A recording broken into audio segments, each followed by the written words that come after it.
किया मैम, और अजय सर को मैं होस्ट बनाता हूँ, वो दूसरों को होस्ट बना सकते हैं।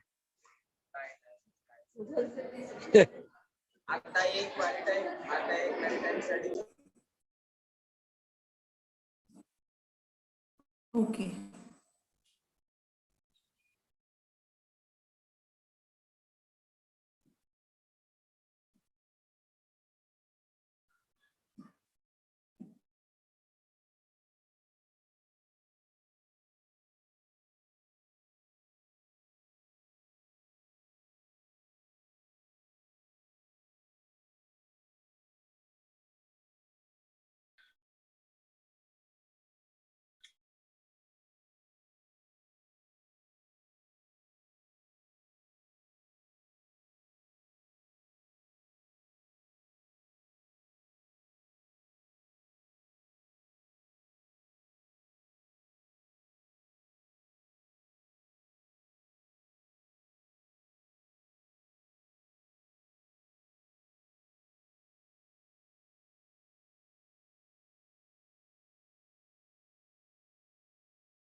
Hello.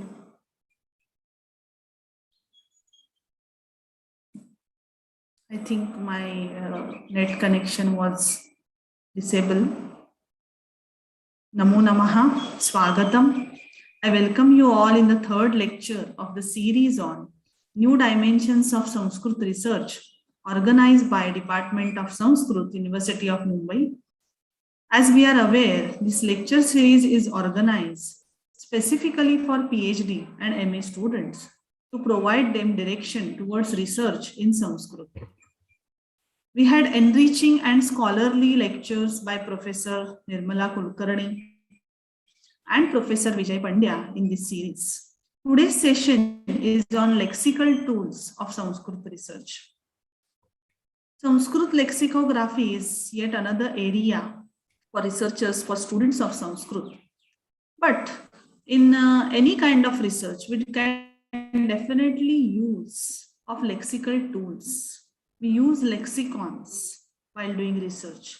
So it is actually a very important topic which we have to use while doing research. Today's speaker, Dr. Pradnya Kulkarni from Department of Sanskrit and Lexicography at College, Pune, will guide us in today's session. Our invitation. I welcome you, madam. I welcome all students, participants, teachers, and researchers. I request students to be prepared for interaction and discussions as well. As madam has suggested, this topic can be developed more on students' question. So now I request Ajay sir to formally introduce Dr. Pradnya Kulkarni, madam. I welcome you all. Thank you. Thank you, Shakuntala, madam. Namo Namaha. It is my great privilege to introduce our today's speaker, Dr. Pradnya Kulkarni, madam, who is going to talk on lexical tools in Sanskrit research.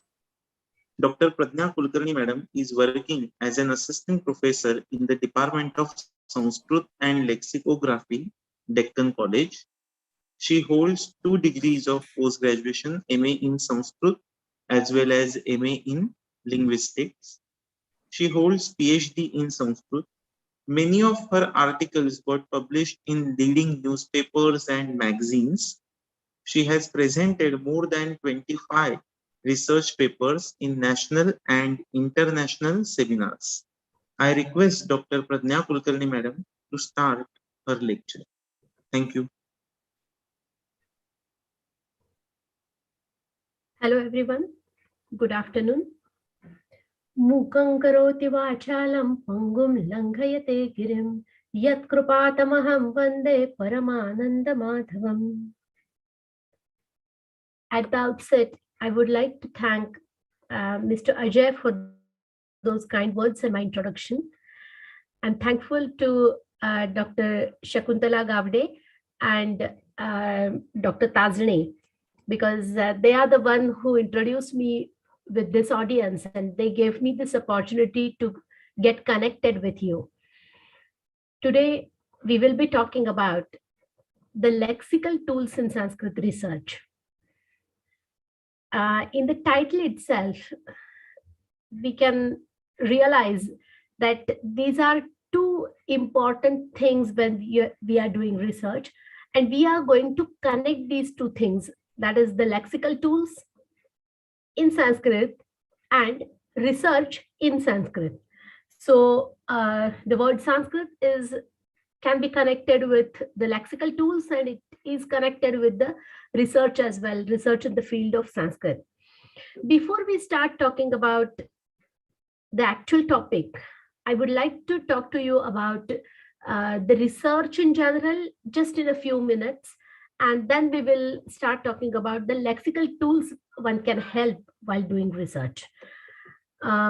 Before we start talking about the further things, I would like to tell you all and appeal you all that you might be having number of questions in your mind. This topic is so very vast that it is really very difficult to talk on each and every lexical tool or each and every lexical item in detail in this short lecture. But I just want that you all should get benefited with this lecture. So that is the reason I'm asking you to raise the questions. Whatever questions they come to your mind, you can type them in the chat box. And maybe once we will have one part of the discussion, I'll just go through the questions and I'll try to answer the questions. I won't claim that I will answer all the questions. It is humanly impossible to claim like that. So I won't do that. But this is for sure that if I don't know the answers and it is possible to get the answers, I will get the answers and I will get back to you in next few days via your teacher. Why am I telling you all this? Because the head of the department, Dr. Shakuntala Gavde, she must have thought about a very different kind of program while arranging these lectures for the researchers. And I too want you all to get benefited with these lectures. And this is not a one-time interaction process. So some or the other way, I am connected with the university, Bombay University, Mumbai University. So I think whoever student wants to do research in the field of Sanskrit, whatever help I can extend, I'll be happy to do that. So whatever questions you have, if I can answer them, I will certainly answer them in the session. But if I'm unable, then I'll find out the answers and I will let you know for sure. So please don't feel shy. Whatever questions, whatever problems you're facing while doing research, you can post them, you can write them in the chat box, and we can have good discussion here.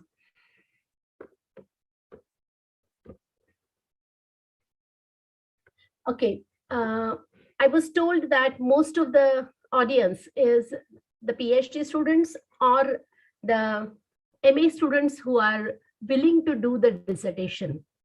There might be some students who have not done research in the field of Sanskrit so far, but they are willing to do it maybe in future. So for them also, these things are going to be very, very important.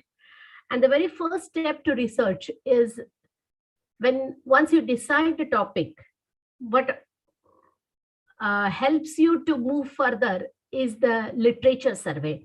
And in every kind of research, it is told that one should have the literature survey done, and then only you can start the actual research, because after the literature survey, you get a fair idea where to get the data from. So you can start your data collection after the literature survey. At the same time, before you finalize the topic, one thing every researcher has to do, and that is checking whether someone else has worked on the topic or not. And for that,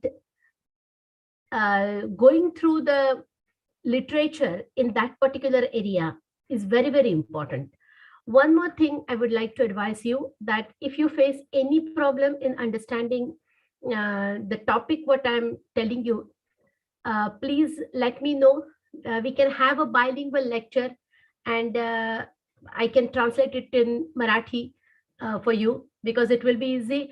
The major point here, the major intention of having this lecture is to make you aware of the fact that how much help we already have in the field.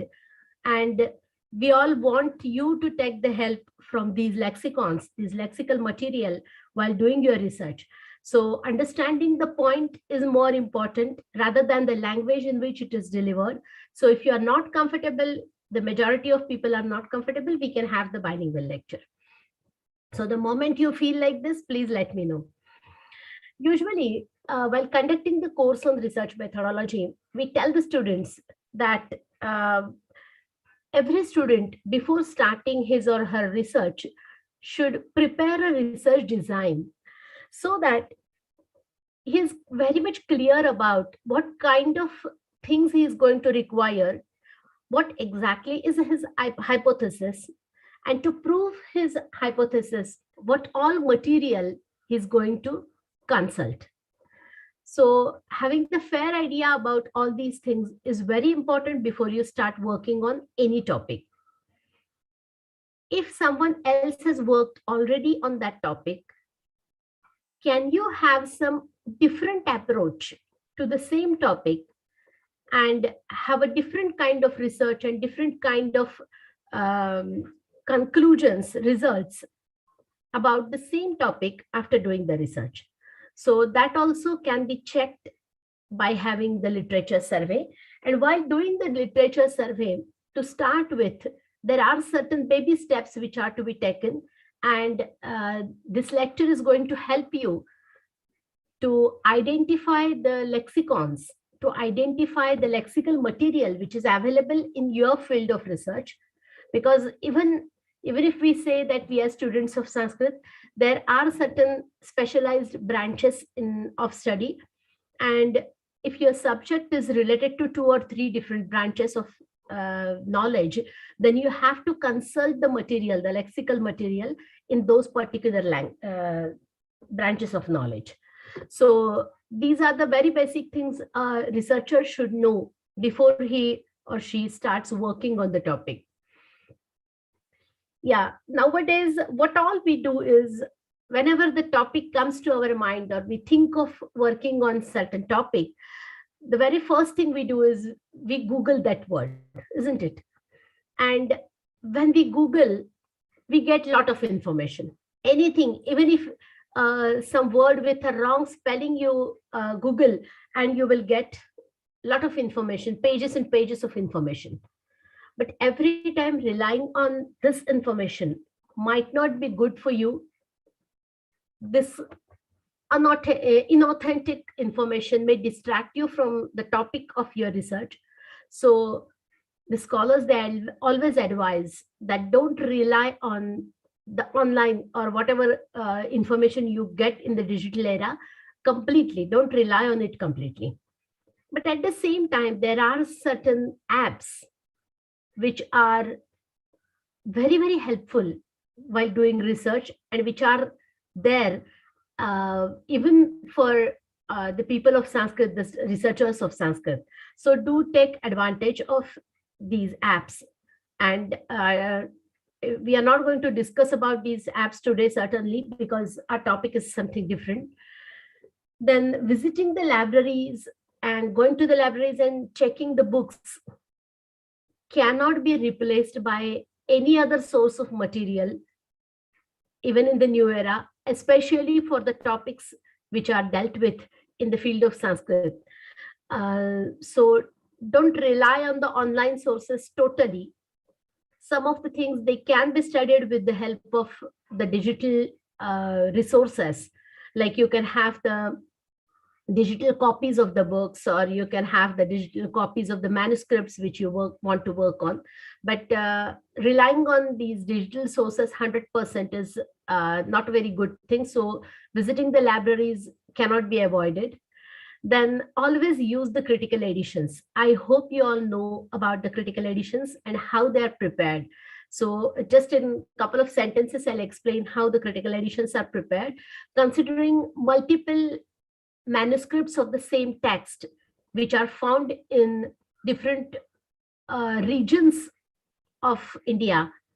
Some master copy, we can say, that critical edition is prepared, because these manuscripts, they may have different variant readings of certain words. So the context is seen, the language is seen, and how many manuscripts they have a certain meaning, certain version, or certain reading, and how many manuscripts have the another reading. Comparing these things, the editor of the critical edition, he or she decides what reading is to be accepted, what reading is appropriate, and what reading makes sense in that particular context. So in such a way, after a very laborious work, the critical edition is prepared, and critical editions are considered always very authentic. And many a times it happens that we get a chance to check the PhD thesis of different universities. And I noticed that many new students, they don't bother to consult the critical edition. Whichever edition is available to them, they use it.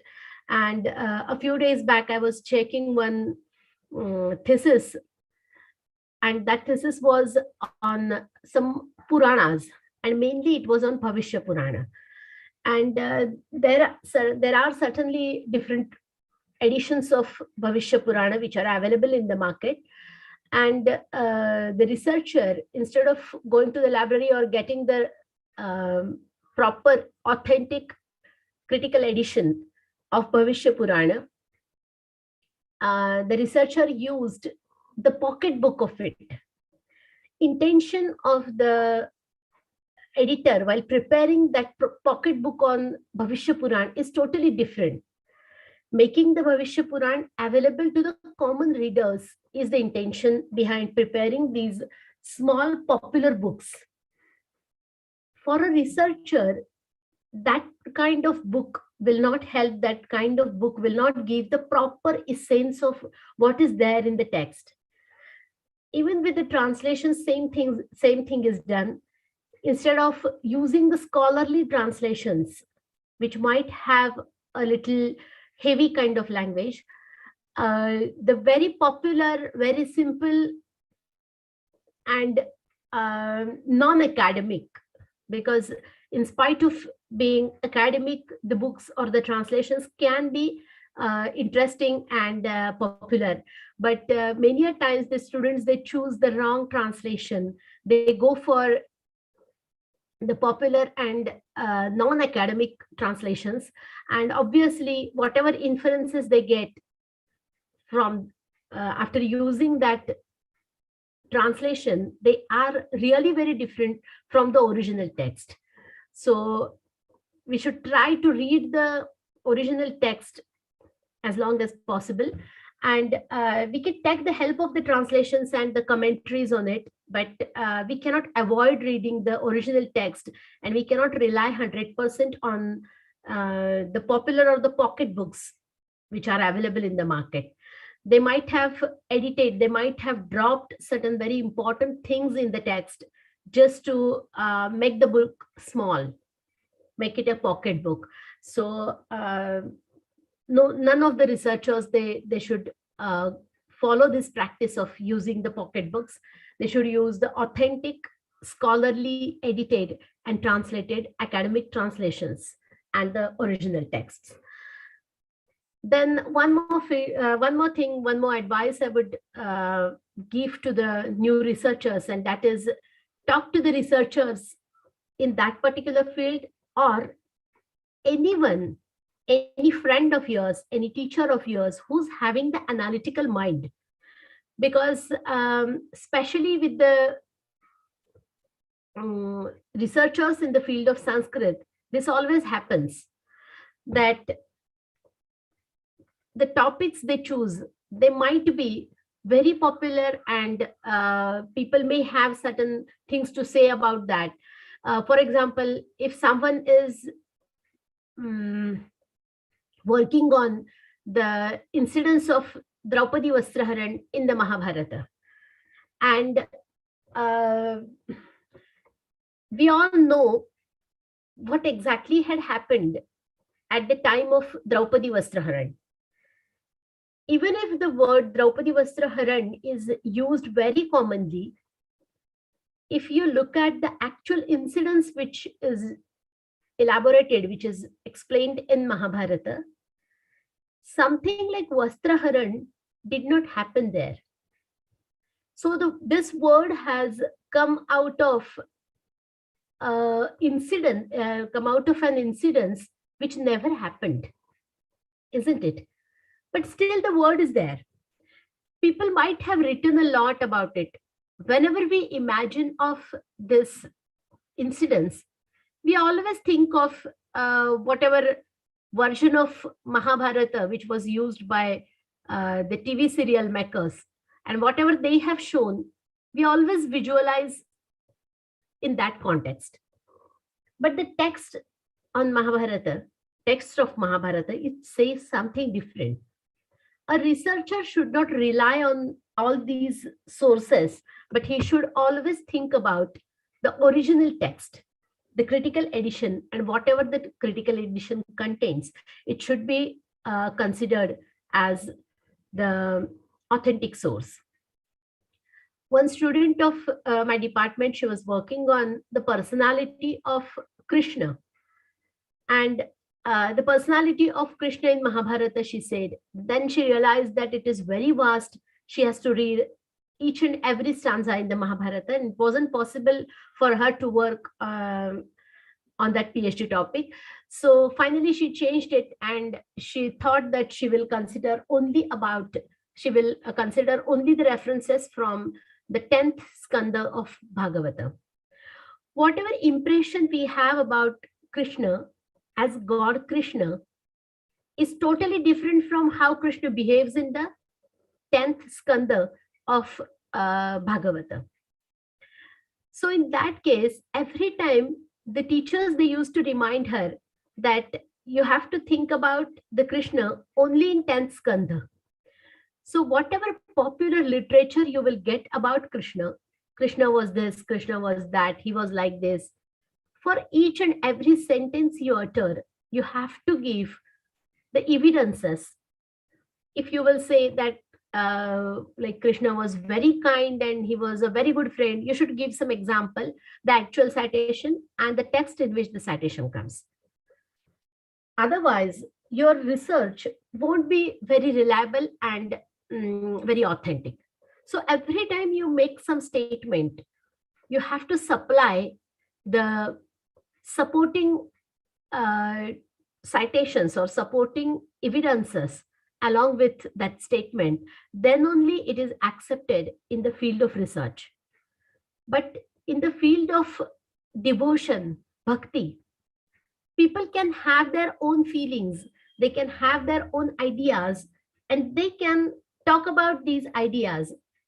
They can have their own incidences, which might not be there in the text, but there are lots and lots of floating stories, or there are lots and lots of folk stories in context with these popular gods like Ram and Krishna. So the researcher always has to think about these things, that he should not consider anything which is not there in the text, anything which is not authentic, while he is doing the research on a particular text like Mahabharata, and he is working on the texts. If the person is working on some folk tales or something like that, and it is not the topic of purely text in Sanskrit, he can consider all these things, right? So if it is a topic coming under the sociology, you can think of the folk tales and folk stories, different than folk songs, which are related to these gods. So a researcher should always keep these things in mind. So these were the some of the general things. Then here, like I have given some examples, and I just want this class to be a little more interactive. So that is the reason I thought of talking about these things. These are the two things the researchers, they should avoid while consulting any text, any resource material in the field of research, that we always should keep in mind that whatever text we are dealing with, what is the time period when it was composed. So keeping in mind the time period of the text is very, very important, so that there will not be any transgression, or there will not be any misinterpretation of the text because of not considering the time and the context of it. So a person should always keep these things in mind. I have mentioned a few things here, and some of the things we will discuss. I've given the example of Bhavishya Purana. There are many references of many kings in Bhavishya Purana, in the text of Bhavishya Purana. But according to the researchers, it is accepted now that Bhavishya Purana is not a text written by one person at one time or in particular years. It kept on updating.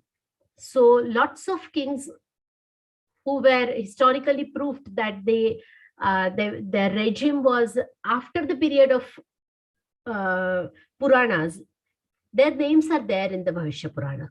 So it kept on, like people kept on adding things to Bhavishya Purana, looking at the topic of it. And wisdom is to accept this fact, which is accepted by the researchers. Otherwise, people, many a times they claim that the kings which are like, history knows that these kings were like Prithviraj Chauhan, or the intruders, Muslim invaders. So their names are there in Bhavishya Purana. So earlier it was written that in future they will come, and that's why it is called Bhavishya Purana. But the researchers, they have found out how these names are there in Bhavishya Purana. So whatever earlier research is done, one should respect it, one should read it, and consider it as authentic. In case of Manusmriti also, many a times the stanzas, they are taken out of the context, and then people misunderstand it and they react differently. Okay, now the third point here is Korona Ashtak. I just want to ask you, have you ever heard about this Korona Ashtak? If you have and you cannot unmute yourself, write in the chat box. Let us make it interactive, so that I'll get a chance to talk to you all.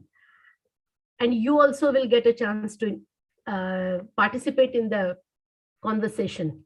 So have you heard about Korona Ashtak?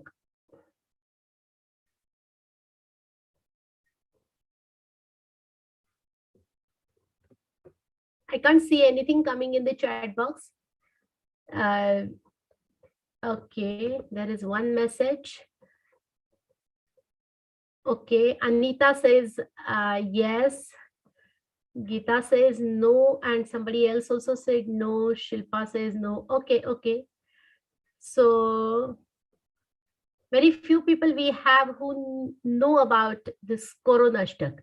Can anyone tell me what exactly it is? What exactly you have heard?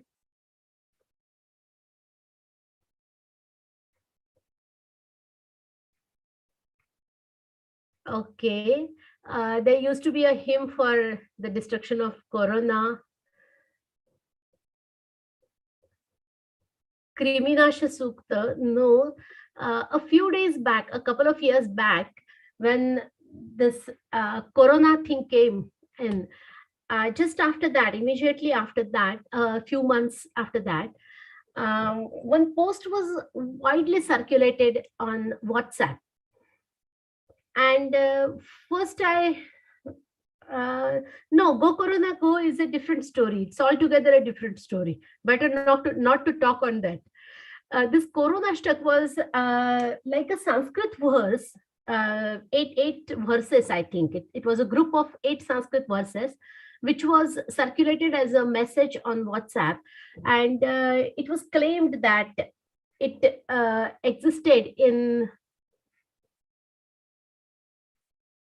yeah, it was claimed that that particular Corona Sukta, it is from some Purana. I don't remember the exact name of the Purana, but it was said that it is from some Purana. But even from the language, the researcher of Sanskrit can make out that it is not a very old language. So once I received a message on WhatsApp saying that this is a Koronashtak. So can you please find out from which Purana it is? I said, okay, let me read it out. And I said that I don't think that this is from any Purana, because the way words are used and the language which is used, it doesn't seem like any Puranic language. Then I asked one of my friends that I received such and such a message and I'm unable to answer. Do you know about this? And she said that she too received such messages asking about the origin of that particular Corona Sukta, Koronashtaka. And when she inquired, she realized, she got to know that there was a group of Sanskrit school teachers, and some of them, they felt like doing some fun, and for their purpose, just as some composition, people make poems and people write something and they compose the shlokas, just like that, these teachers, they came together and they composed this ashtaka, they composed this like group of 8 verses. And as a part of fun, they circulated it. But people who look at Sanskrit just as the language of religion and just as the language of Mahabharata and Ramayana and all the religious things and mantras, they thought that this is some ashtaka. Ashtaka means a group of 8 verses, that's it. So if you and me, we compose something, some 8 verses about certain topic, or any poem having its different stanzas, we can call it ashtaka. So it was just like that, composed for fun or composed for expressing their thoughts in the reality and what should happen. And it was the tone of the ashtaka or the stanzas was like, may this corona go away, and like whatever things we are suffering right now, may this stop, and all the good wishes for everyone. So it was a good thing. But that was the composition of last year or last to last year, and people, only because it was composed in Sanskrit, people claimed that it was a very old poem, and which is written long back, and that's what everyone was thinking. So I just thought of talking to you on this to check how many participants are awake and how many participants are only technically present. So that was my only intention. And there are some participants who are responding. So I expect that this is going to be fun for you and even for me while talking to you. Nowadays, we all are using this concept of interdisciplinary research, and at a very large scale. Even UGC is promoting this interdisciplinary research. So whenever people in the field of Sanskrit, they are doing this interdisciplinary research, I think they must know these things, that interdisciplinary research seems to be very creative. A creative person automatically gets attracted to this type of research, because what all you're doing is you're connecting 2 different branches of knowledge. You're using the knowledge from 2 different branches and you're connecting the things, and the outcome is very attractive. So people feel like doing interdisciplinary research. It is very much applied. You can connect the outcomes of your research to the day-to-day life. But at the same time, it is very much risky, because people from two different branches of knowledge, the experts from both the branches of knowledge, they might say that this topic itself cannot be considered as a topic of research, or this cannot be called the authentic research, because they must be unaware of the findings and the research in the other field. So that is the reason it is very risky. You can see one picture here in which one boy he is on the tree and he's holding one rope in his one hand, and in the other hand he is holding somebody else's hand. So doing the interdisciplinary research, I always think it is like this. But you can look at his vest, there is the harness tied to it. So if someone is working in the interdisciplinary research area, he must have the harness of sound knowledge of both the branches of knowledge. Then only he or she can have the very good outcome, very good acceptance of the findings, and he or she can apply the knowledge they have received from the research to the practical life. Now, directly we will start talking about the lexical material available to the researchers in the fields of Sanskrit. We will cover all the main fields, and I will introduce you to the literature and the lexical material which is available in that particular field. If someone is working on Vedic literature, Vedas, the very first thing, the very first book or the very first lexicon he or she should use is the Vedic concordance. What is Vedic concordance? It is the list of the Vedic mantras and the references. If one particular mantra which is cited in Rig Veda, consider the very first Rig Vedic mantra, that is the Om Agnimede Purohitam. If that particular Rig, that particular mantra in Rig Veda, it is used by, or it is prescribed to be used by the Yajurveda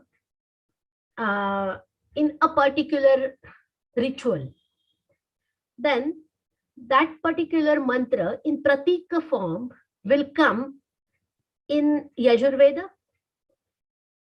Some song is like composed on it, and it will be the part of the Samaveda Samhita also. So it will come there also. And even in the further texts, like the Shrauta Sutra, wherever it is applicable, it is used. That particular mantra will be quoted. So it will come in the Shrauta Sutras. It will also come in the Griha Sutras. And it will also come somewhere else as an example in some other Vedic literature, maybe some Vedangas. So in this case, the Vedic concordance gives us all the references of the particular mantra. And these mantras, they are arranged alphabetically. This particular concordance, this particular list of mantras is published in 1906 by Bloomfield and Morris. They are the editors of this Vedic concordance, and Harvard University Press, Cambridge, they have published it. This is one of the very basic and very important book which is to be used by the students of Vedic literature to find out the occurrences of the application of a particular mantra in various other texts. The next text which we are going to know about is the Practical Vedic Dictionary by Suryakanta. This dictionary is published by American Oriental Society in 1986. The importance of this book is it gives the reader a very general idea about anything.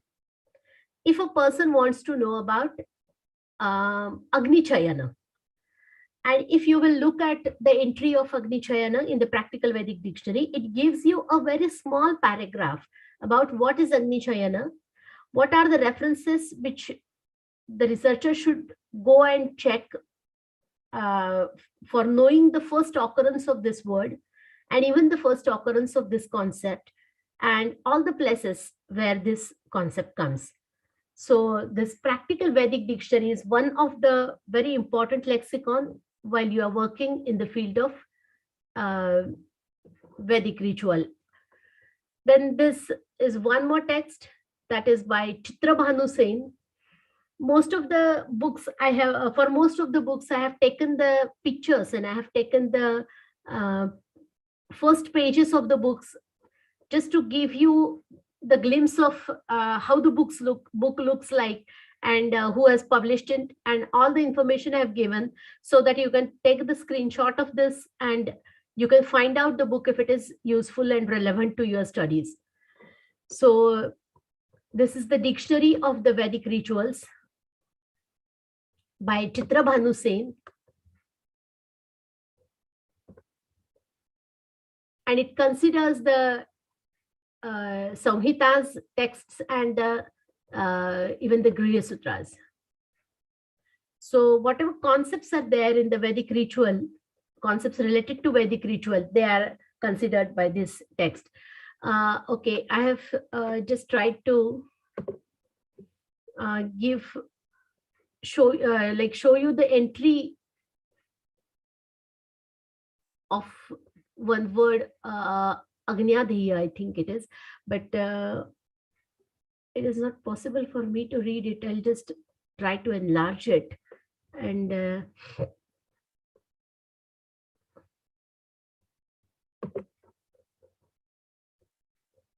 yeah, no, it is Ashwamedha. I thought of that entry and then I took Ashwamedha. Here you can see, while giving the information about Ashwamedha, it's a horse sacrifice. The grammatical category of the word is given here as masculine. And the very first occurrence, it is recorded in the Rigveda 162 and 163. So the Sukta numbers, they are given from the first mandala of Rigveda. And it is to be performed by the sovereign or a crowned king. So who's the person eligible to perform this? It also gives the reference from the Katyayana Shrautta Sutra, and it is a 3-day Soma sacrifice. That information is also given, and it continues. So even in the next page of this lexicon, the information about Ashwamedha is given. So whoever wants to know the authentic information about Ashwamedha and the places where it is prescribed in the Shrauta Sutras or elsewhere in the actual Vedic literature, these things are considered here, they are given here. Whenever we think of this Ashwamedha, or whenever any common person thinks of Ashwamedha, he always remembers the reference of Ashwamedha in the Ramayana. But the researchers, they might not be like satisfied or happy by getting the only reference in Mahabharata. They might be feeling like getting the original, having a look at the original things. And in that case, they can use these dictionaries for while working on the topics in the Vedic area of knowledge. Okay, here we have Vedic Padanukrama Kosh, which is also called as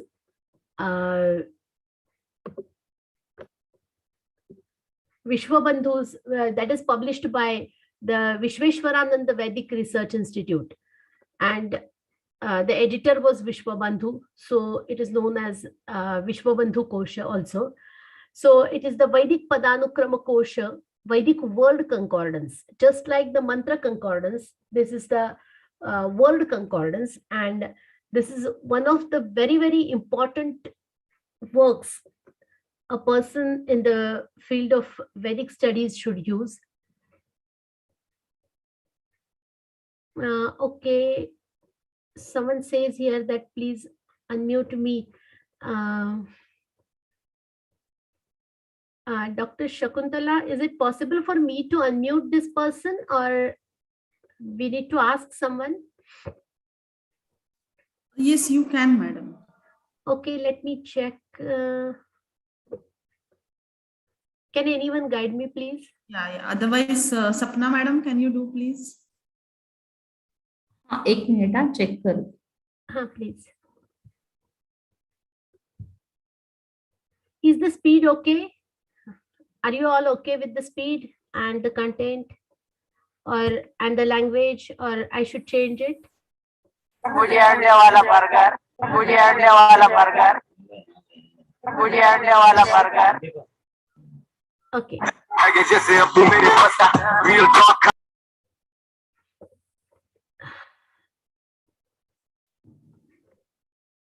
Okay, Lisha, they're trying to mute you. So this Vedic Padanukrama Kosh is one of the very important texts. It is a subject-specific multitextual concordance. Why it is called multitextual? The only reason is it uses all the texts in the field of Vedas. So all the Vedic literature is considered while preparing this lexicon. And what the author has done is, the author has divided the Vedic literature into 4 groups. The first group is Samhita, the second is Brahmana, and Brahmana and Upanishads. The third is the Shrauta and the Griha Sutras, so the Sutra literature. And then there is a separate section where like the Vedangas are considered. So Samhita, Brahmana, Upanishad, and Vedangas, like the Shrauta and Griha Sutras, they are included in that. So in this way, there are 4 different books which are published, and the way in which the information is given, that is very much interesting. There are total 16 volumes, and the corpus of 500 Vedic treatises, 500 Vedic Sanskrit books, they are used here while preparing this lexicon.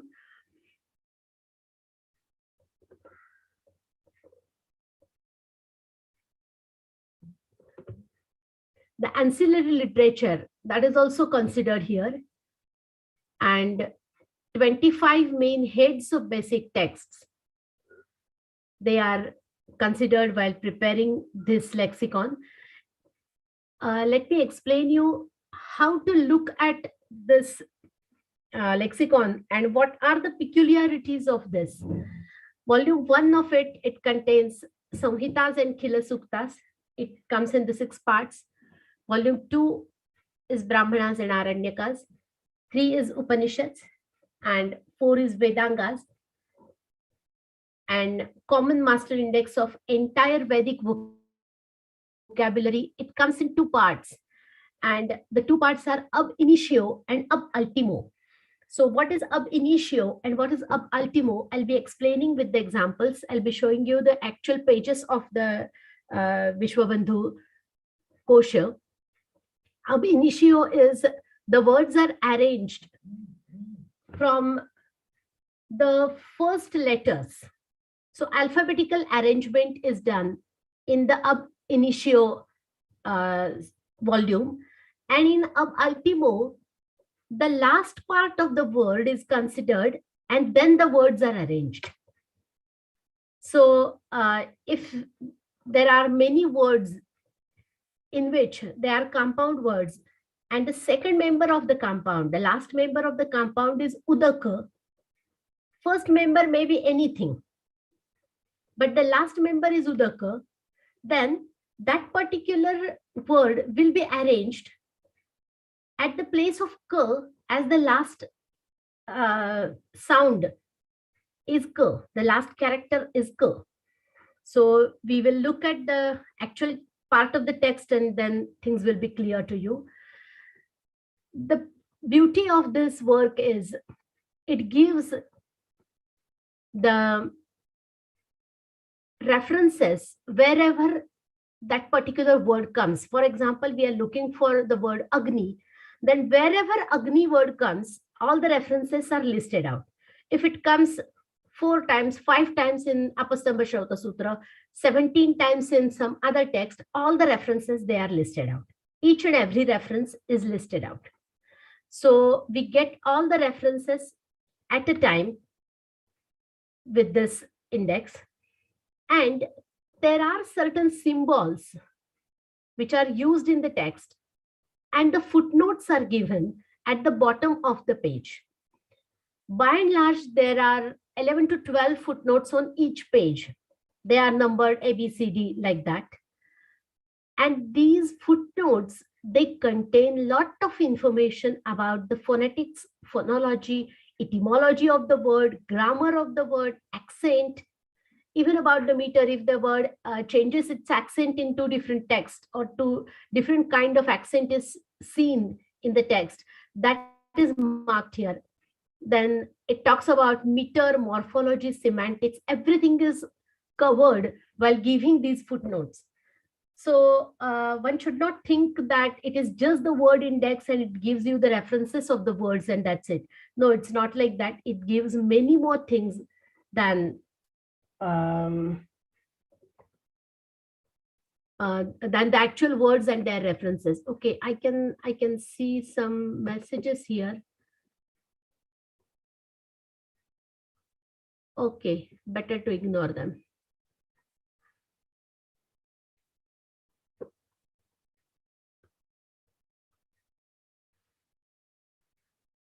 Okay, some uncertain, obscure, and amendable textual situations, they are considered while giving these footnotes.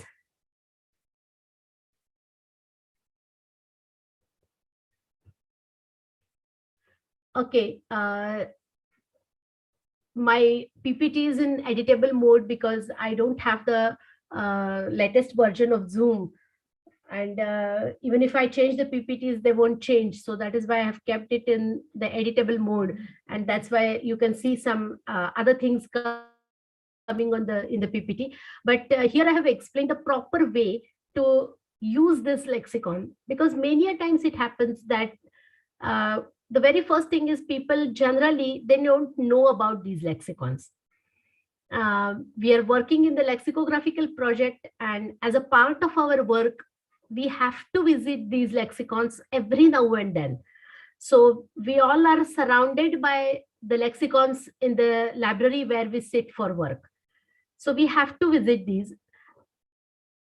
The very first thing is people don't know about these lexicons. And the other thing is, many of the times it is very tricky and important to know about how to use these lexicons, how to check certain words in the lexicons.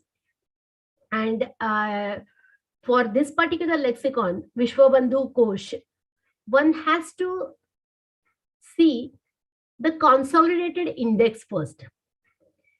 In the consolidated index, in the ab initio index, in which Vedic text the words are coming, according to that, the number of the volumes are given. For example, in front of a particular word, Agni Chayana, if 1 and 3 is written, the word comes in Samhita, and it also comes in the third part, that is the Upanishads. So considering that the numbers are given, then you have to go to the volume where the Samhita references are given. And again, you have to go to the volume where the Upanishads are given, Upanishad references are given. Okay, so that is the key to look at this lexicon and get information from this.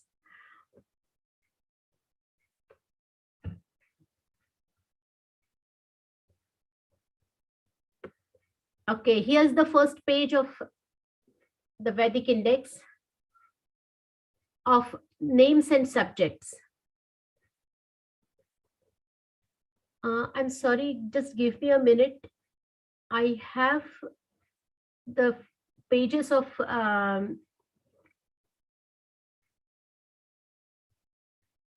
index.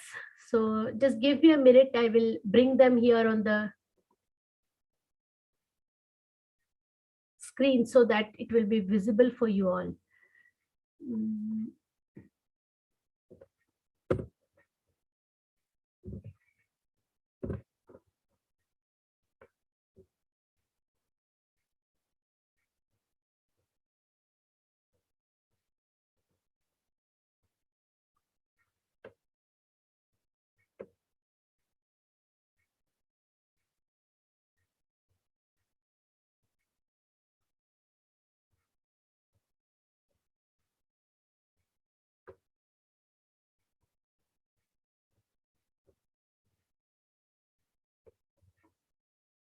Yeah, this is the first page of Vishwabandhu Kosh.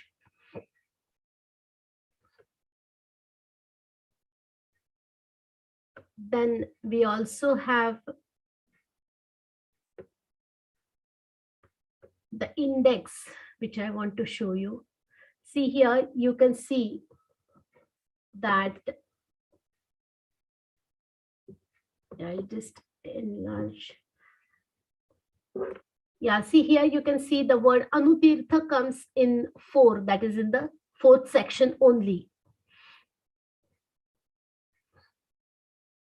Here Anutta or Anutta comes in 1, 2, and 4. So Samhita, Brahmanaranyaka, Upanishad. So in that particular volume, you can get these words. And here we have the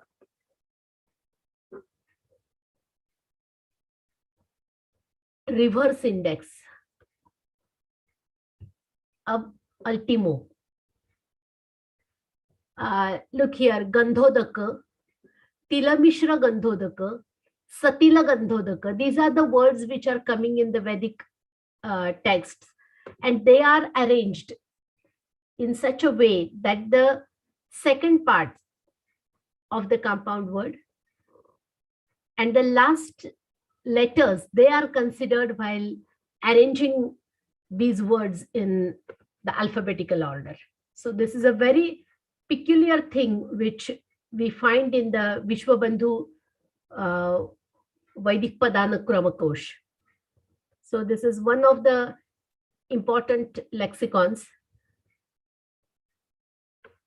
And now this is the Vedic index of names and subjects, which is prepared by MacDonald and Keith.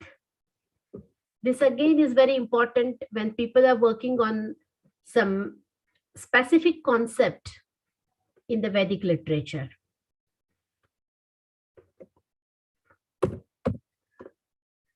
We have the Shrauta Kosha, which gives information about the Shrauta ritual. It is called a subject-specific multi-textual lexicon.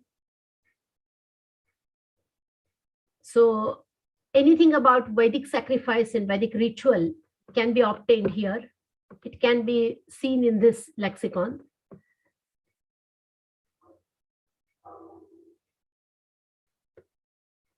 So the Shrauta, knowledge of the Shrauta, it is reflected in this Shrauta Kosha. It is comprehensive and complex sacrificial ritual embodied in the vast Vedic literature covered in 2 sections. There are 2 different types of Shrauta Koshas available. One is in Sanskrit, and the same thing is translated in English as well. So in the Sanskrit section, we have the Samhita, Mantra text, Brahmana text, and mainly Bodhayana Shrauta Sutra. And in this English section, the translation of the related part is given.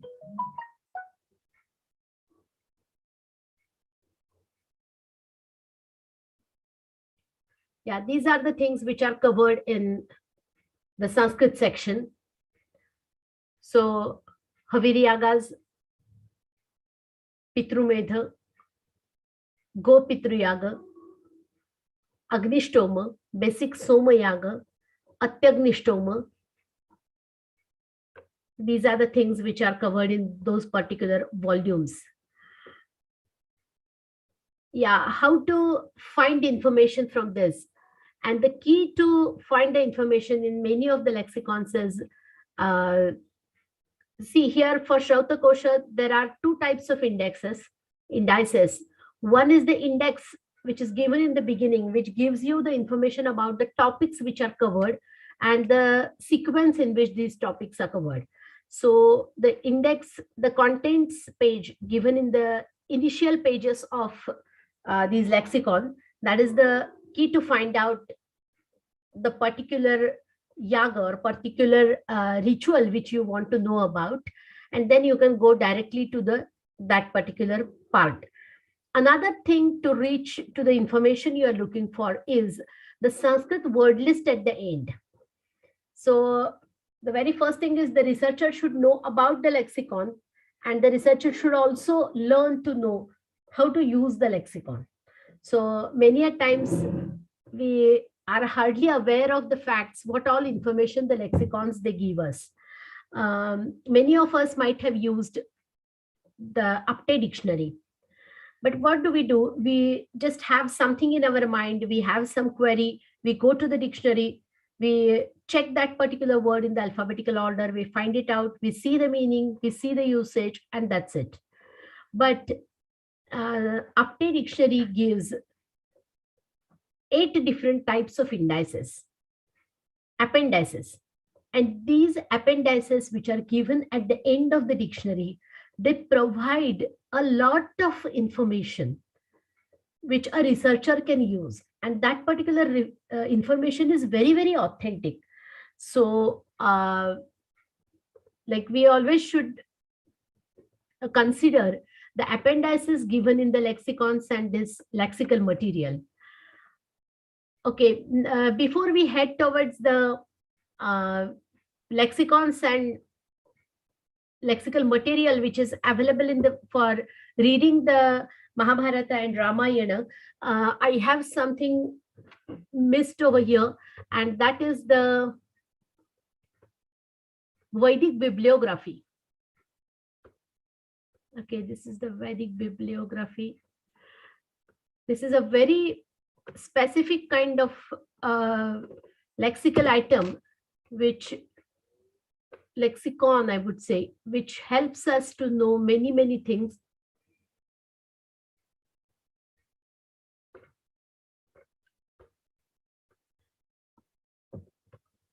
This Vedic bibliography, it comes in 7 to 8 volumes, and is published by, the first volume was published by Bhandarkar Oriental Research Institute, Pune in 1986 in the Government Oriental series.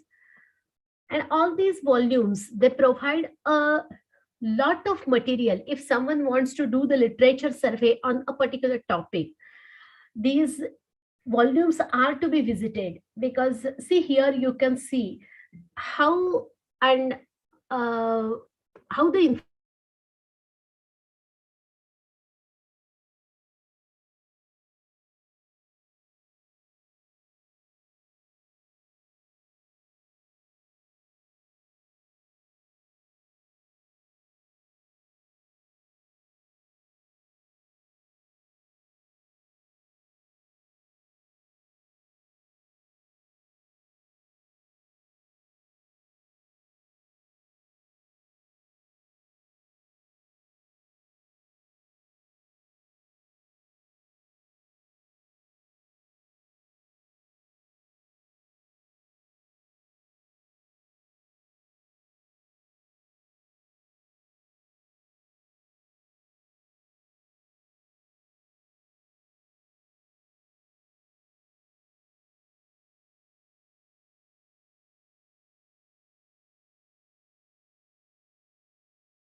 Hello, Pradnya madam.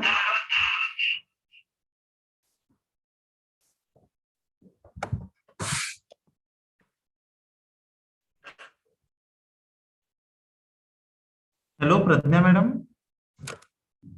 माझा आवाज येतोय का?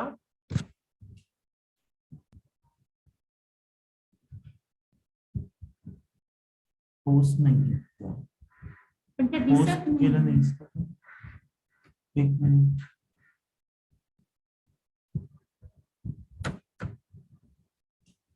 या काय?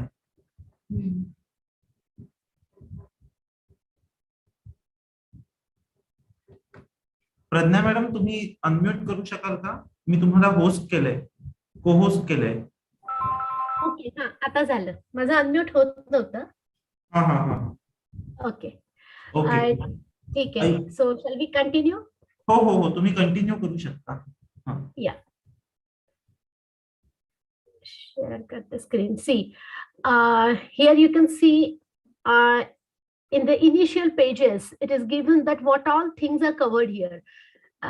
You can have a look at how the index is given. So if someone has worked on the individual Vedic gods, if someone has worked on Aditi, it is given on 143. But how it is given, while giving this information, the author who has worked on it, the place where or the journal where the article is published, or the publisher who has published the book, and along with that, something is given, and that is the beauty of this work, and that is the gist of the content. So if someone has proposed that Aditi is the only like important female goddess in the Vedic gods, among the Vedic gods, this is just an hypothesis, but hypothetical situation we are considering. But if someone has stated that the gist of that paper is given in 2 to 3 lines, or whatever the author has proposed in the book is given in the Vedic bibliography. So Vedic bibliography becomes very, very important for the researchers, and no one should miss using the this text. I would like to show you one more page of Vedic bibliography. Unfortunately, I forgot to put these pages in the PPT, and that's why I have to retrieve them from the. See here, Atharva Veda. Those who have worked on the hymns, the work is considered here on page number 18. Then the general study about Atharva Veda, whatever publications are there, it's written here. At the end of this book, at the end of every book of Vedic bibliography, there is author index and there is subject index. So if you know, if you want to follow some author, for example, if Dr. G.U. Thite, he has written a lot on different topics in Vedas, and he has also written on something else. So if you want to follow him, you can check all his publications which are listed in the Vedic bibliography.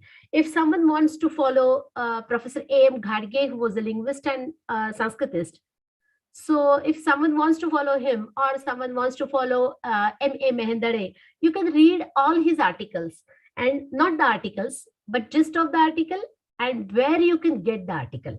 So that information is given in this Vedic bibliography. So this is one of the very important books for the researchers.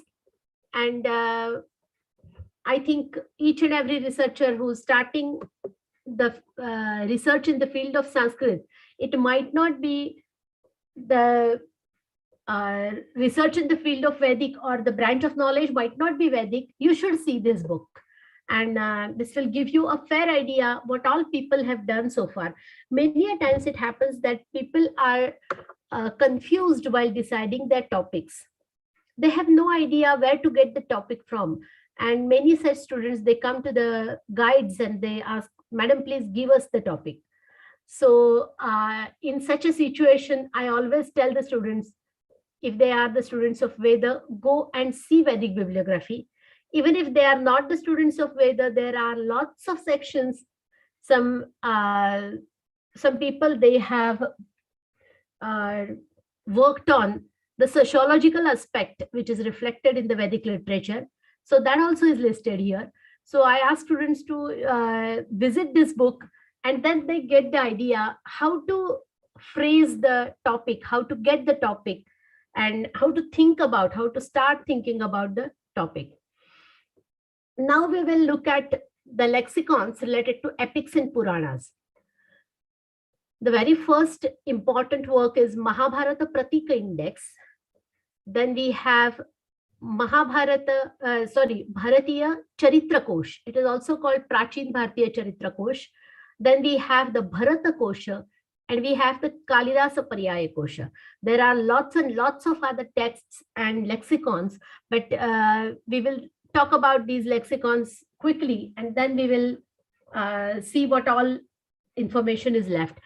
Actually speaking, the place where I'm working in Deccan College, we have 62 different branches of knowledge and books which are in Sanskrit, 1,546 books from 62 branches of knowledge.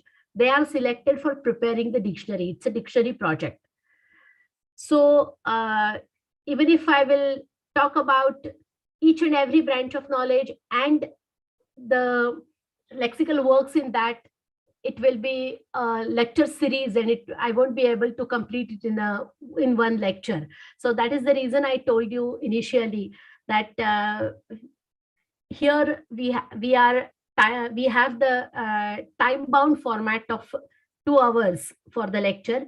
So I might miss many things, but I have tried to talk about some important things which will be useful for you. Even after this, if you have any doubt, any query, any question, you can ask the questions to your head of the department, and she will pass it on to me, whatever questions are there. Maybe via her, we can have a dialogue and I can convey you the information you need. Or another thing is, a few days back, the Department of Sanskrit and Lexicography in Deccan College completed 200 years, and on the occasion of bicentenary, we had arranged a course on the tradition of Sanskrit lexicography, in which we covered the Sanskrit lexicons, the classical lexicons, the ancient lexicons, and the modern bilingual lexicons. Apart from that, we also covered subject-specific lexicons.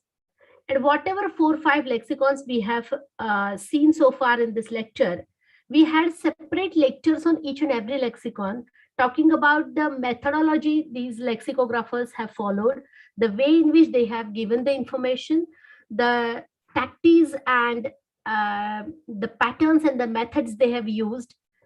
The corpus means the where they have taken the data from, and lots of other things about these lexicons. So how to see these lexicons, how to get information from these lexicons, everything was discussed in detail, and that was a wonderful course, and we got overwhelming response, and Deccan College might repeat that course in near future. So whoever is interested in knowing these things, they can just keep an eye on the flyer if we float some flyer about the course, and I will definitely share it with your head of the department so that she can convey it to you. And do think about attending that course, because if you're finding this thing interesting, that course is certainly going to give you a lot about lexicography and the lexical material available for the researchers. Mahabharata is one of the very famous classical epic in the globe, and we can see the wide influence of it in the on the literature and culture of life of masses in India. The Pratika Index is based on the critical edition of Mahabharata, which was prepared by the scholars in Bhandarkar Oriental Research Institute and published by Bhandarkar Oriental Research Institute. So this Pratika Index is the index of the verses in Mahabharata, all the 1 crore or whatever number the verses are, all the verses, they are the first answer of it. See, the verses are indexed, but how they are indexed? 4 padas of one shloka, they are considered as 4 different entries. And in that way, they are alphabetically arranged. And in this way, after publishing the 22 volumes of the text of Mahabharata, along with the Harivansha, which was published in 1972, after that, this indexing project started. And everywhere in the index, in this index, Mahabharata reference is given, but along with the reference of the Parva, the Adhyaya, and the Shloka, there is one more thing added while giving the Pratika reference, and that is A, B, C, D, E, and if required, F, E, and F, to count the quarters of the verse, and in which is the quarter, which is that particular quarter, is indicated by giving these numbers A, B, C, D, along with the Parva number, Adhyaya number, and the Shloka number. Then we have the Bharatiya Charitra Kosh, which is published by Bharatiya Charitra Kosh Mandal, Pune, and it gives information about the eminent personalities belonging to India in ancient times and even in the modern age. So the full age is a full period, time period is divided into 3 sections, and that is the ancient people in the ancient India, they are considered Prachin. People in the medieval India, they are considered Madhya Yugin, and people in the modern era, they are considered Arvachin.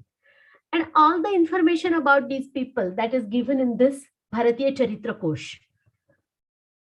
While talking about the Prachina, ancient Indian civilization, the age of, right from the age of Rigveda up to the 3rd century BC, that is the Mauryan dynasty. Famous personalities in this particular time period, they are considered in that particular volume, 1st volume. Then the Middle Age personalities, that is the Mauryan rulers, up to, from the Mauryan rulers to 1817. The famous personalities, they are considered in the 2nd. And in the 3rd segment, the modern age personalities, famous personalities, they are considered. And that age starts from 1880, which is one of the very important year historically, because that is the year when the Peshwas, they lost the kingdom and the British rule started then. So from that up to 1965. And these are the 3 sections in which the famous personalities are segregated. And what all information we get about these people, their names, the times in which these personalities were there, their family, their race. So historical information is there, the parentage, birthplace. In case of Sanskrit poets, many a times it happens that there are various poets with the same name. So in such a situation, when there are more than one individual of the same name, information about all the possible famous people is given. So they are numbered. So Arabic numbers are given with the names, and in that way, the information is given. Then the next lexicon, we have the Bharata Kosha, which is a dictionary of technical terms in the field of music, dance, drama, dramaturgy, etc. Author of this lexicon is Srimanavalli Ramakrishna Kavi, and it is published by Venkateshwara Oriental Series, Tirumalla, Tirupati Devasthan Press. It is edited by P.V. Ramanujaswamy in 1951. This again is one of the very important work if someone is working in the field of dramaturgy, because as you all know, music, then the musical instruments and dance, dramaturgy, all these things, they are interconnected. And we know about Bharata's work, Natya Shastra on dramaturgy, which is 2nd century AD. And we also know about the commentary, the very famous commentary on it by Abhinava Gupta, that is Abhinava Bharati. But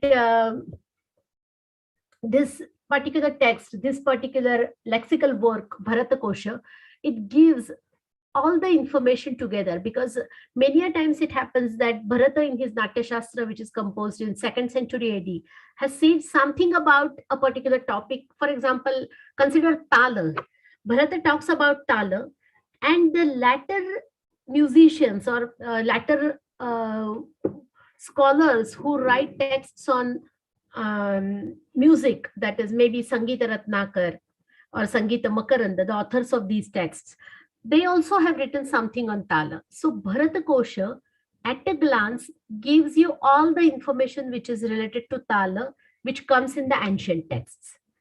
So if someone is working in the field of dramaturgy, he should not miss this lexicon, visiting this lexicon.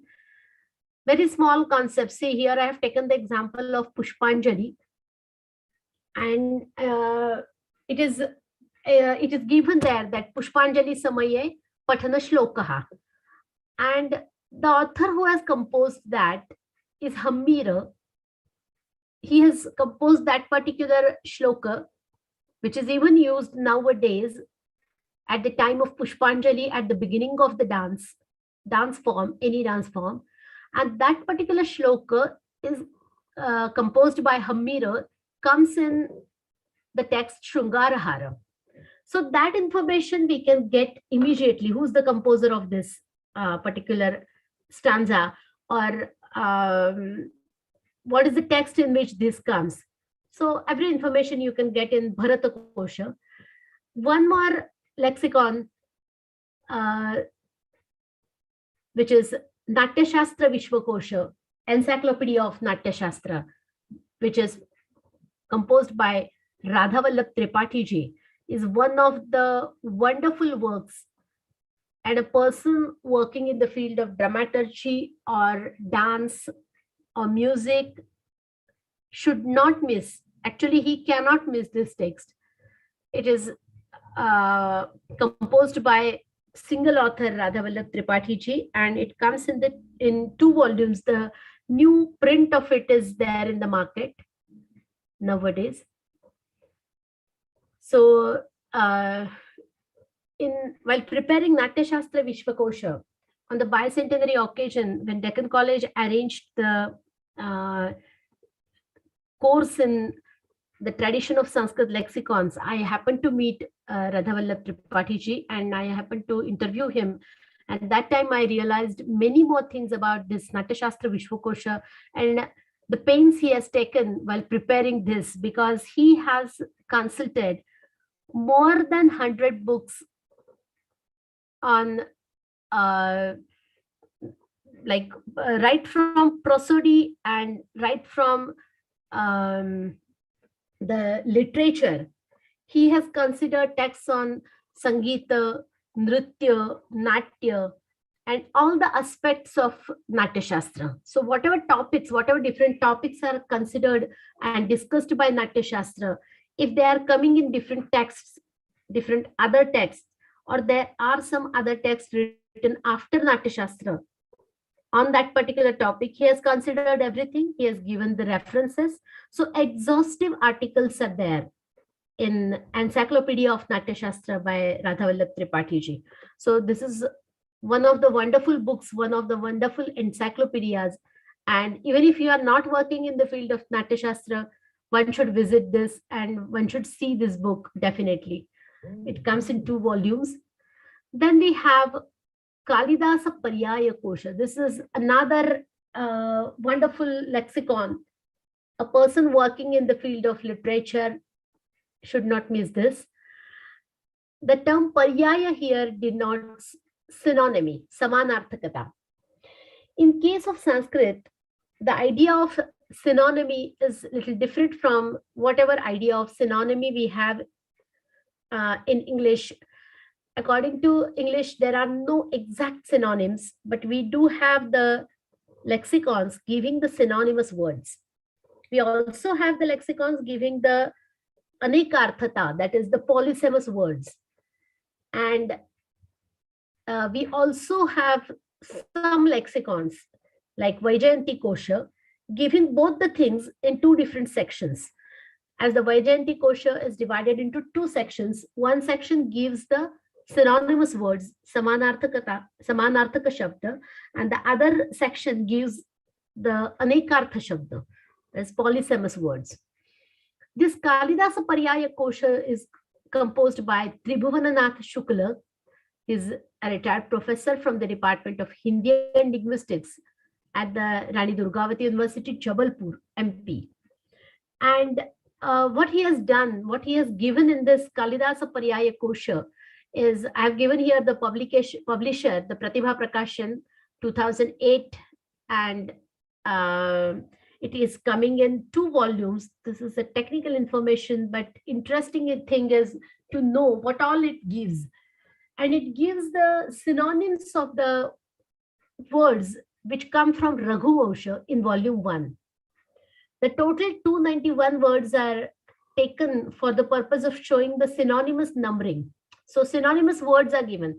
If one word is taken, for example, word Ambara, consider, I think I have given the example in the Here I have given example. Word Triambaka is given with 20 synonyms. So in Raghuvamsha, wherever Kalidasa uses a synonymous word to Triambaka, it is listed here. And you can see here that these are the 20 synonyms: Ashtamurti, Ishwara, Girisha, Chandramauli, Tripuradvisha, Trilochana, Triambaka, Parameshwara, Pinakin, Bhutanatha, Bhuteshwara, Maheshwara, Rudra, Vishveshwara, Vrishabhadvaja, Vrushanka, Vrushadvaja, Shulabhrut, Sthanu, and Hara. So all these synonyms of, obviously you all know that these are the synonymous words to used for Lord Shiva. So as a synonym of Triambaka, these words, they come in Raghuvamsha. For volume 1, he has considered only Raghuvamsha. And for volume 2, he has considered the other 3 poetical works by Kalidasa, that is Kumara Sambhava, Meghadutam, and Ritu Samharam. The first section contains 660 synonymous words from Kumara Sambhava. Second section, there are 3 sections in volume 2. The second section of volume 2 contains 107 words with their 371 synonyms from Meghaduta. And the third section contains 85 words with the 352 synonyms from the text Ritu Samhara. So all the poetic works of Kalidasa he has considered, and the drama works are not considered. Even if he has considered only the poetic works, 634 words are considered by him while preparing this lexicon. So whoever wants to work on the any poetical work of Kalidasa should see this lexicon, Kalidasa Paryaya Shabdakosha. After this, I have listed out some of the important lexicons. I'm going to show only the opening pages of these lexicons to give you an idea what all variety of lexicons we have, because it is really impossible to finish talking on this topic, and even if we have 2 sumptuous hours and good time with us.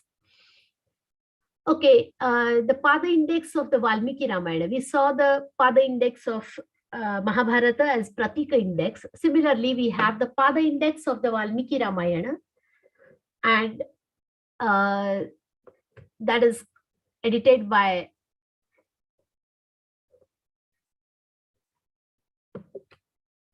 Ramkrishna Vyas, and it is published by Oriental Institute.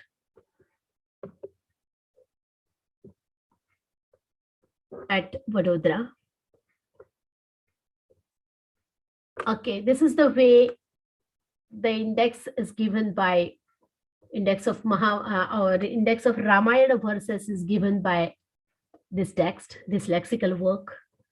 So if you want to find any verse and the context and the exact place of any verse in Ramayana or in Mahabharata, you have these two aids, these two lexical works, that is the index of Valmiki Ramayana and the index of Mahabharata, that is the Pratika index. Yeah, then this is one of the very famous books by Karl Potter, and that is the Encyclopedia of Indian Philosophies, Bibliography.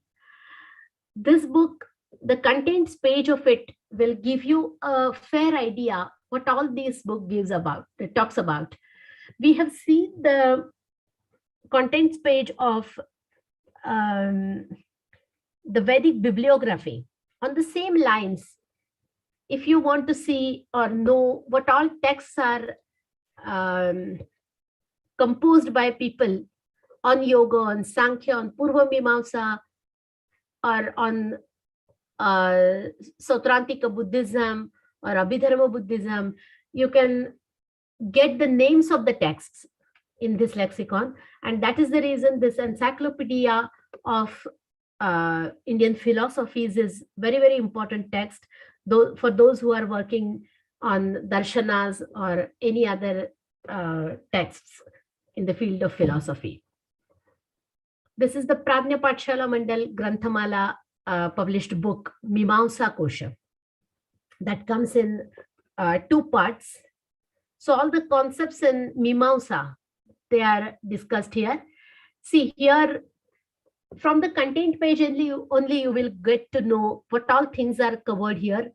So how this science of Mimamsa, this way of thinking of Mimamsa is, how old it is. What exactly is Mimamsa? How it is important, the importance of this. What is the exact topic? What are the topics covered in this lexicon? Then people who have written texts in the field of Mimamsa. So the all ancient texts, they are considered here. And so whoever wants to know something about Mimamsa can use this text. Then we have the Yoga Kosha. This again is the latest dictionary, I would say, because very recently it is published by the Kaivalya Dhamma. And something went wrong. Okay.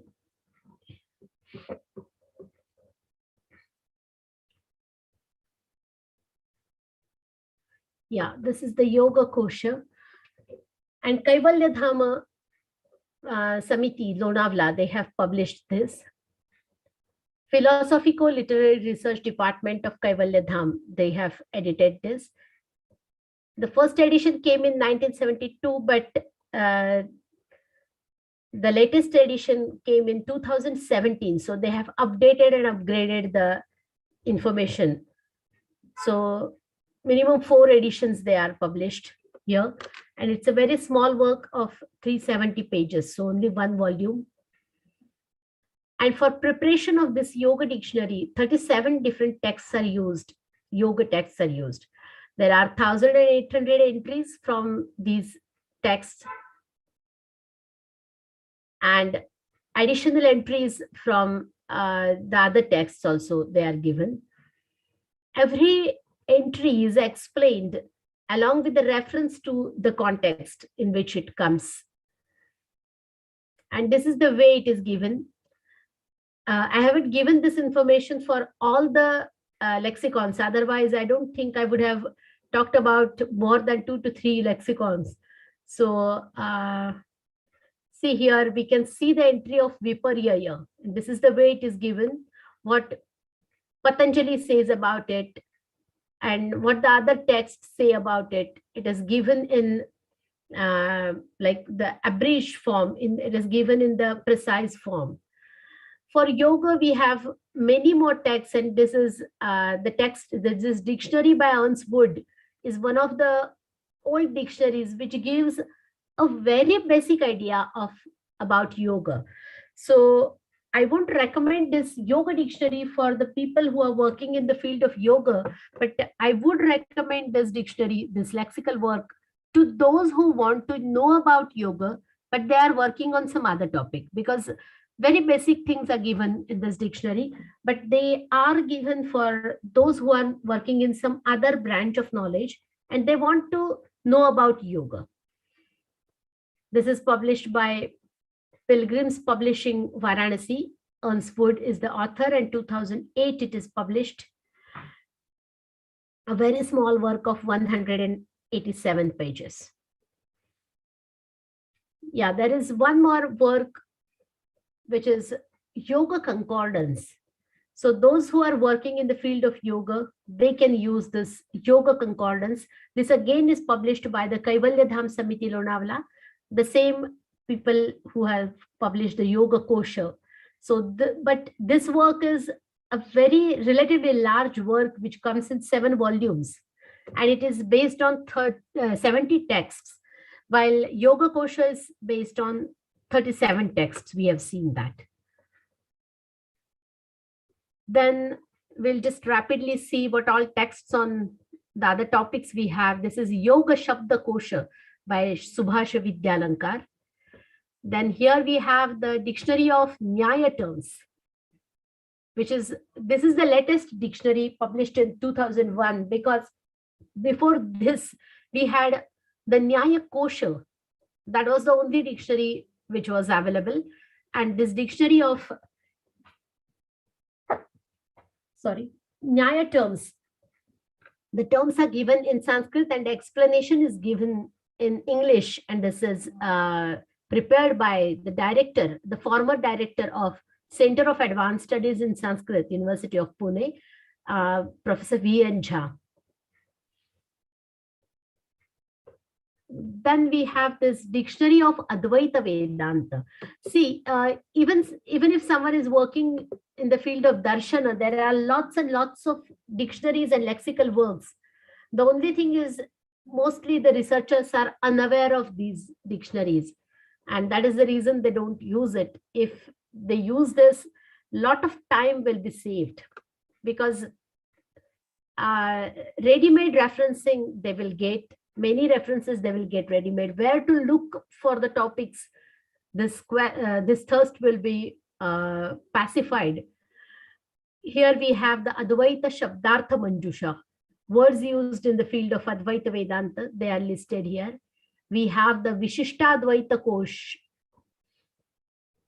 This is the part which covers show and show. So like this, there are many other, there are many other volumes covering the words starting from some other syllables. This is the word index to the Upanishad Shankara Bhashya. So for the people, and that is the author of this book is Professor Kanchan Mande, who's the former head of the Department of Sanskrit, University of Pune. Dr. Bhavana Balte is the co-author for this book, and book is published by New Bharatiya Book Corporation.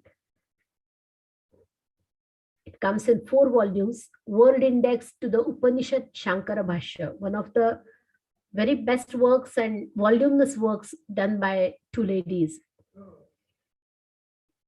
Yeah, after this, I was thinking about talking about the some lexical works, ancient lexical works in Sanskrit, and some bilingual lexicons. But looking at the time, I don't think I should talk in detail about these works, but I'll just rapidly tell you about these works. The early Sanskrit lexicons, like Nighantu, Nirukta, Sutrapat, Dhatupat, Ganapat, Linganushasanam, Shiksha, it can be said, looking at the pattern and the information these lexicons give us, it can be said that they might be composed for the purpose of memory aid. They might be composed for as memory aid, and for the teachers who wanted to teach these topics. So that is the way they are composed. So there is no alphabetical order in these seen in these ancient Sanskrit lexicons, and certainly no meaning is given. In some of the texts like Nirukta, the etymologies are given. Sutra Patha, Dhatu Patha, Gada Patha are just the word lists. And in the text called Likanushasanam, again the meaning is not given. The texts, they give the gender of the word. And the Shiksha texts, mainly they focus on the way of pronunciation. In case of the classical lexicons, all the lexicons which chronologically are composed after the composition of Amarakosha, which is also known as Namadinganushasana, these type of lexicons, they are composed to help the composers, to help the poets, and that is the reason their focus is giving the synonymous words or giving the polysemous words. So as the Amarakosha is divided into 3 kandas, Swaradikanda, Bhumyadikanda, and Samanyadikanda, the same pattern is followed by the latter lexicons, latter classical lexicons, and most of the lexicons, they are divided into 3 or more kandas, but most of them, they have the similar pattern which is followed by Amarakosha, because Amarakosha was the most popular lexicon in classical lexicons. So it marks the period of classical lexicons.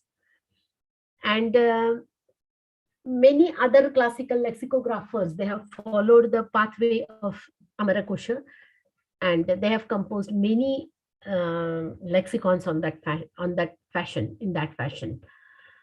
Then we have the modern bilingual lexicons.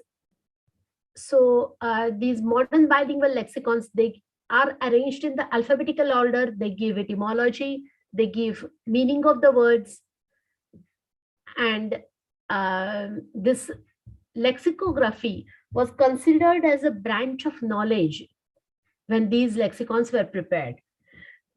Mostly, lexicography is also considered as one of the 64 kalas, one of the 64 art forms. And I won't go into the detail, but these modern bilingual lexicons, they start with the Wilson's dictionary, which was prepared as the first Sanskrit English dictionary. Later on, we have the Goldstucker's dictionary. Then we also have the Petersburg Wörterbuch, then which is Sanskrit German work. Then we have the Monier-Williams dictionary, and we also have Apte's dictionary. All these dictionaries, they had different corpuses. Corpus is the texts on which the dictionary is based. Apte dictionary had only 200 books as the corpus. So words were taken from 200 books when Apte dictionary was prepared, whereas Monier-Williams dictionary was based on more than 900 books. Petersburg Wörterbuch again is a voluminous work, and it is completed because Goldstucker's dictionary was a little exhaustive, and it gives a lot of information, but Goldstucker couldn't complete it, and Petersburg Wörterbuch was completed by Roth and Bottling. So there are lots of other dictionaries which can be considered as the sources for information, and I think the researchers, they should use all these dictionaries while writing something, while preparing the research papers, and that will definitely strengthen their knowledge, and that will widen the way of thinking they are having. So Thank you very much for your patient listening. I think I should stop now. If you have any questions, any queries, you can type them in the chat box, only the queries, and we will try to answer the queries if they are valid. Even after the lecture is over, you can ask the queries or send the queries to head of the department, and Dr. Shakuntala will definitely be in touch with me, and she will pass on the questions to me. So there is a lot of information which needs to be shared with you. So maybe I'll advise you to register for the course on lexicography if Deccan College announces the course in near future. Okay, then thank you very much. Again, I would like to thank the organizers for giving me this opportunity to connect with you all. Thank you very much.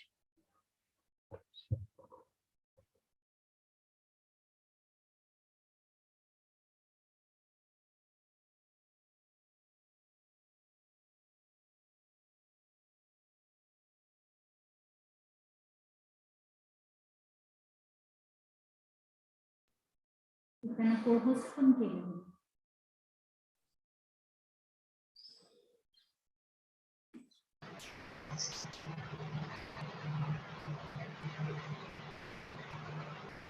नमस्कार, आवाज येतोय माझा? हो येतोय. Madam, प्रज्ञा madam, अतिशय सुंदर असं तुमचं व्याख्यान झालेलं आहे. पहिले तुमचं हार्दिक अभिनंदन. मी आता या ठिकाणी उपस्थित आहे ते आभार प्रदर्शनासाठी म्हणून. तुम्हाला कोणाला काही प्रश्न आहेत का विद्यार्थी मित्रांनो? We are not taking questions because chat is disabled for security purpose right now. ठीक आहे, चालेल चालेल. Students will have question, they can post to me or they can convey to other teachers, and then we can post it to Dr. Pradnya Kulkarni madam, and she has literally had lot of information which is definitely will be helpful to all of us. So we can definitely gain some information from her if you have any queries, but right now we are not having any type of interaction here. Dr. Tajne madam, you can continue with the vote of thanks. Okay, thank you madam. Pragya Kulkarni, Pragya मॅडमनी अतिशय सुंदरपणे कोश वाङ्मय हा कसा बघायचा असतो, त्याचा अभ्यास कसा करायचा असतो, हे अतिशय सुंदरपणे सांगितलेले आहे. मग पर्यायवाची कोश असेल, अनेकार्थी असलेला कोश असेल, मग त्यामधले असलेले विश्वबंधू कोश, वैदिक इंडेक्स, श्रौतकोश, या सगळ्यांमधून यज्ञयाग विषयीची असणारी माहिती ही कशी शोधायची, कशी बघायची असते, याविषयीचं वर्णन. आणि कोश म्हटलं की काय, तर ज्यामध्ये साधारणतः सगळं खजिना साठवलेला आहे, आणि त्या कोशाकडे बघण्याची ही जी दृष्टी आहे ती आपल्या सगळ्याच विद्यार्थ्यांना अतिशय उपयुक्त ठरणारी अशी आहे. कारण की आपण सगळेजण आता प्रोजेक्ट्स आणि सेम 4 ला तुम्हाला डेझर्टेशन हा सुद्धा प्रकार आहे, तर त्यासाठी या कोश वाङ्मयांकडे तुम्ही आवर्जून बघावं, त्यांना उघडून बघावं. त्यांच्या मागे असणारी परिशिष्ट किंवा मागे दिलेली जी सूची आहे त्या सूचीनुसार त्या शब्दावरती जाऊन तुम्हाला कितीतरी त्यातला अमाप असा साठा मिळतो. बाईंनी पहिल्यांदाच म्हटलं की गुगलवरती एक शब्द टाका, तुम्ही तो चुकीचा का स्पेलिंग टाका ना, तुम्हाला ती भरपूर माहिती देते. अगदी त्याच प्रकारे तुम्हाला हे कोश वाङ्मय उघडता क्षणीच आपल्या मनात नसलेल्या अशा विषयांची सुद्धा आपल्याला माहिती पुरवून देते, आणि नवीन विषयाकडे बघण्याची आपल्याला दृष्टी ती प्राप्त करून देते. अशा प्रकारे प्रज्ञा कुलकर्णी मॅडमने अतिशय सुंदरपणे या विषयाला समजावून सांगितले आणि नवीन दृष्टी देण्याचा एक प्रयत्न सगळ्यांसाठीच केलेला आहे. विद्यार्थी आणि शिक्षक या दोन्हींसाठी हा जो कोशशास्त्राचा असलेला अभ्यास आहे तो अतिशय उपयुक्त असतो, आणि तो सगळ्यांनीच करणं किती गरजेचं आहे हे बाईंच्या व्याख्यानातून आपल्याला आता नक्कीच कळलेलं आहे. तर बाईंचे मनपूर्वक विभागातर्फे आणि माझ्या वतीने धन्यवाद, आणि विभाग प्रमुखांच्या वतीने हा कार्यक्रम आजचा व्याख्यानाचा इथेच संपलेला आहे असे जाहीर करते. धन्यवाद.